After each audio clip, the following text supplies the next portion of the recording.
इगतपुरीमधील भावली धबधबा परिसरात पर्यटकांवर झालेल्या हल्ल्यातील 9 संशयित आरोपींना आज पोलिसांनी इगतपुरी न्यायालयात हजर केलं। यावेळी न्यायालयानं दोन्ही बाजूंचा युक्तिवाद ऐकून घेत त्या 9 जणांना 18 जुलै म्हणजे 3 दिवसांची पोलीस कोठडी सुनावली। या सुनावणी दरम्यान सरकारी वकील आणि आरोपींच्या वतीनं त्यांचे वकील अनिल कांबळे यांनी जोरदार युक्तिवाद केला। यामध्ये FIR मध्ये 30 किलोमीटर अंतर दाखवलं गेलं, मात्र ते प्रत्यक्षात घोटीटोल नाक्यापासून केवळ 3 ते 4 किलोमीटर अंतर आहे। तसेच FIR मध्ये दाखल केलेल्या महिलेने 3 वेळा आरोपींचे उद्देश बदलले असं सांगत कांबळे यांनी जोरदार युक्तिवाद केला।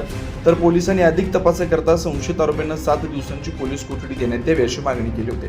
मात्र न्यायालयानं त्यांना 3 दिवसांची पोलीस कोठडी सुनावली। त्यामुळे आता 3 दिवसात या प्रकरणातील अनेक धक्कादायक खुलासे समोर येण्याची शक्यता वर्तवली जाते। 9 न्यूज महाराष्ट्रासाठी प्रतिनिधी इसाक कुरेशी, इगतपुरी, नाशिक।